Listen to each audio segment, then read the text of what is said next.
मध्ये आपण सहभागी झालात. भावूक क्षण आहे मात्र तेवढाच उत्साही आहे, काय सांगा? 100% आनंद आहे, उत्साह आहे, पण तेवढं भावुक पण आहे.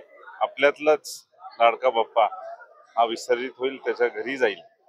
ज्या क्षणासाठी आम्ही वर्षभर आतुरतेने वाट बघतो आगमन, ते परत 1 वर्ष थांबा लागेल त्या गोष्टीसाठी. पण दुःख आहे, पण त्याच्यासोबत आनंद आणि उत्साह पण आहे.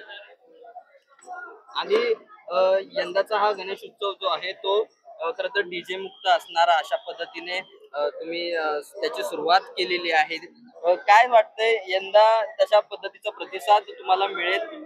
100% जेवढे मंडळ आमच्याकडे होते त्याच्यातले जे डीजेवर होते त्याच्यातले 30 ते 35% मंडळ हे डीजे वरनं पारंपरिक वादनावर आले. त्या सर्व मंडळांचं मी मनापासून आभार मानतो.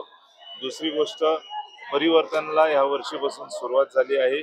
पुण्याचा हा गणेशोत्सव जे वैभवशाली गणेशोत्सव आहे, पुढच्या 5 ते 6 वर्षात हा 100% डीजे मुक्त होईल.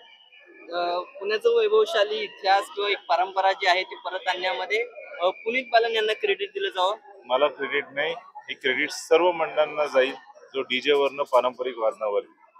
दादा, आता विसर्जन मिरवणुकीमध्ये मानाचा महत्वाची गोष्ट आहे केसरीवाडा आणि ढोल ताशा पथकासोबत वसुमन हा देखावा चालला होता. एक आता आपण टेक्नॉलॉजीच्या ह्याच्यामध्ये आहोत, पोस्टकार्ड कालबाह्य झालेले आहे. काय मला वाटतं जे ढोल ताशा पथक असतात, पथकाचं नाव पण माझ्या हिशोबाने स्वराज्य आहे. प्रत्येक वर्षी कुठं ना कुठली पथक हे काहीतरी वेगळी करते. म्हणजे आता